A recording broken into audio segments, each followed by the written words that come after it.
तो योगेश की ये फेसबुक पोस्ट आप भी देखिए, आपको दिखा रहा हूं। इस पोस्ट में योगेश लिख रहे हैं कि बीजेपी सरकार में ना भ्रष्टाचार बंद हुआ, ना गौ हत्या बंद हो रही है, ना अपराध कम हो रहे हैं। इस पोस्ट को और इस कमेंट को कई लोग अलग अलग स्थान पर पोस्ट कर रहे हैं। पलवल नगर परिषद के चेयरमैन चुने गए थे, दलित आरक्षित सीट थी पलवल की नगर परिषद। तो योगेश जी लिख रहे हैं कि 2000 रुपए बस्ता। ठाकुर विजय राणा वो लिखते हैं कि हर जगह सच नहीं बोलते। दोस्तों नमस्कार, मैं संजय मग्गू और मौजूद हैं देश रोजाना के डिजिटल मीडिया मंच पर। बहुत ही अनुशासन वाली पार्टी मानी जाती रही है Bharatiya Janata party. Party with difference कहा जाता है। माना जाता है कि बीजेपी के अंदर आंतरिक अनुशासन बहुत है, लेकिन अगर देखें तो पिछले काफी समय से ये आंतरिक अनुशासन की बातें धरातल पर चरमराती हुई या दम तोड़ती हुई नजर आती हैं।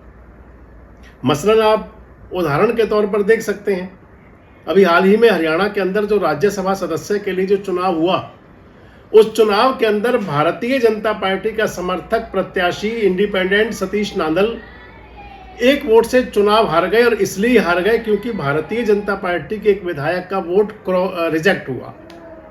एक विधायक का वोट रिजेक्ट हुआ बीजेपी के। तो ये तो बात हुई बड़ी वाली। लेकिन मैं जो आपसे बात करने चला हूं, ये ब्रज क्षेत्र का जिला है पलवल, और पलवल जिले की बीजेपी की लोकल पॉलिटिक्स पे आपसे बात करने चला हूं मैं। दरअसल सोशल मीडिया में फेसबुक पर मैं स्क्रॉल कर रहा था तो उस पर एक नजर गई। भारतीय जनता पार्टी के कार्यकर्ता हैं योगेश शर्मा, उनका नाम है।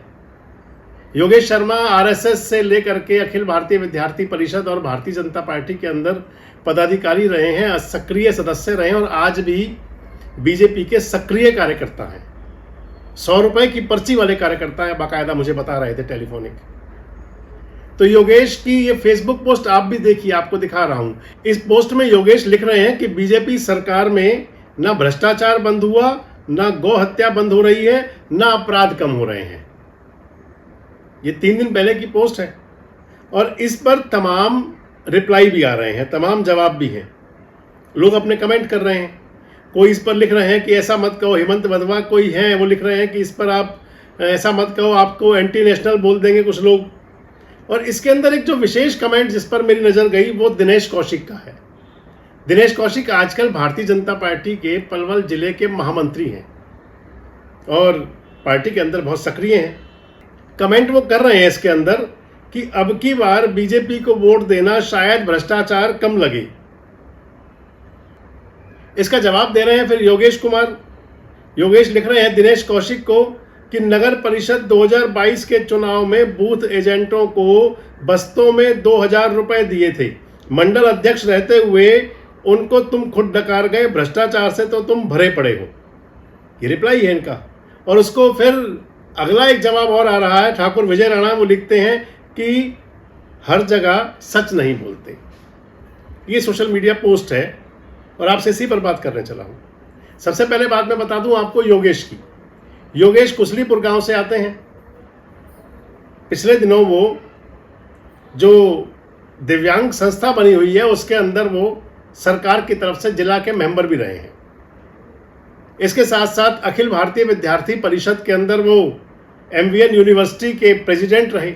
अखिल भारतीय विद्यार्थी परिषद राष्ट्रीय स्वयंसेवक संघ की एक प्रकार से आप मान लें छात्र इकाई है। तो ABVP के अंदर वो MVN यूनिवर्सिटी के प्रेसिडेंट रहे। उसके बाद वो पलवल जिले के संयोजक रहे। उसके बाद में फरीदाबाद का जो उनका विभाग संयोजक कहते हैं उसके वो विभाग संयोजक रहे, यानी कि पलवल फरीदाबाद दोनों जिलों के। इसके बाद में हरियाणा की प्रांतीय कार्यकारिणी के सदस्य भी रहे योगेश कुमार। बाद में भारतीय जनता युवा मोर्चा में आए तो युवा मोर्चा के जिले के प्रवक्ता रहे, और उसके बाद किसान मोर्चा की प्रदेश कार्यकारिणी में सदस्य रहे। तो यानी कि सारे दायित्व रहे हैं उनके पास में। भारतीय जनता पार्टी के अंदर कई सारे पदों पर काम किया हुआ है, और मुझे बता रहे थे कि बाकायदा 100 रुपए वाली जो पर्ची कटती है सक्रिय कार्यकर्ता बीजेपी के आज भी है।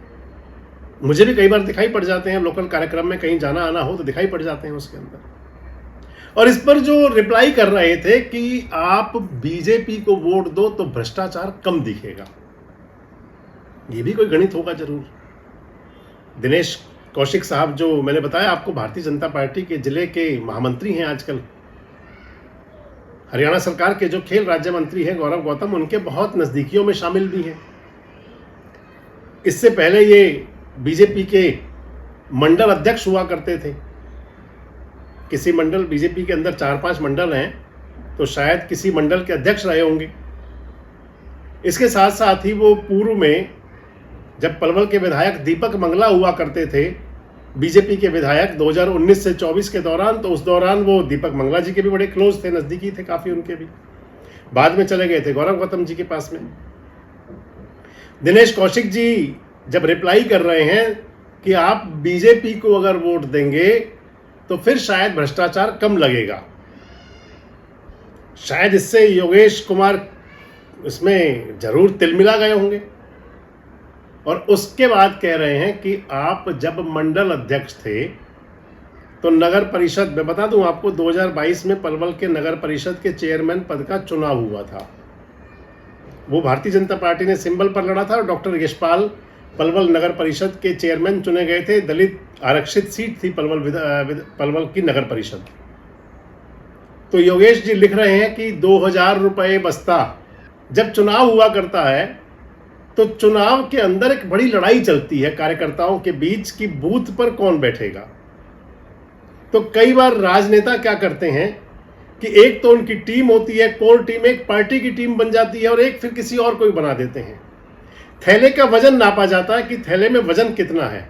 आप इसको सुविधा शुल्क भी कह सकते हैं एक प्रकार से।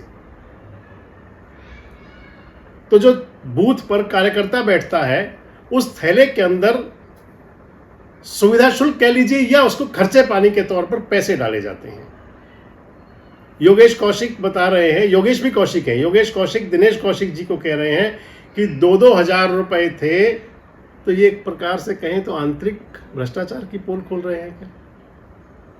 कोई इस प्रकार की बातें हैं। और सबसे महत्वपूर्ण, अब जिस बात पर आपके साथ में आ रहा हूं, मैंने वीडियो के शुरू में आपसे कहा था कि जब इस प्रकार पब्लिक प्लेटफॉर्म्स पर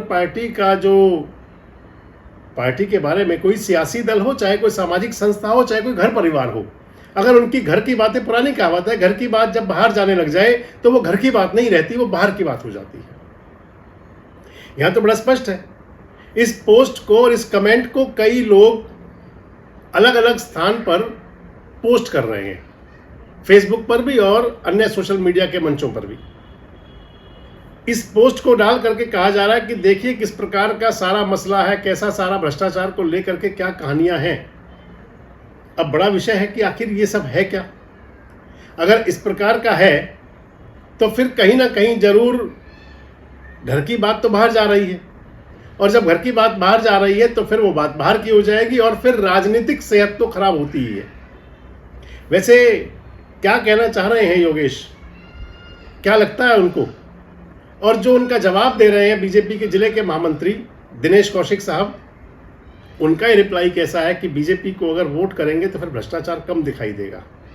कमेंट बॉक्स में जरूर बताएं। जुड़ो हमारे साथ, देखते रहें देश रोजाना। हमारे साथ जुड़े रहने के लिए सब्सक्राइब करें देश रोजाना के YouTube चैनल को और नई वीडियो की नोटिफिकेशन पाने के लिए बेल आइकन जरूर दबाएं। अगर आप ये वीडियो Facebook या Instagram पर देख रहे हैं तो पेज को लाइक और फॉलो जरूर करें और ज्यादा से ज्यादा शेयर करें।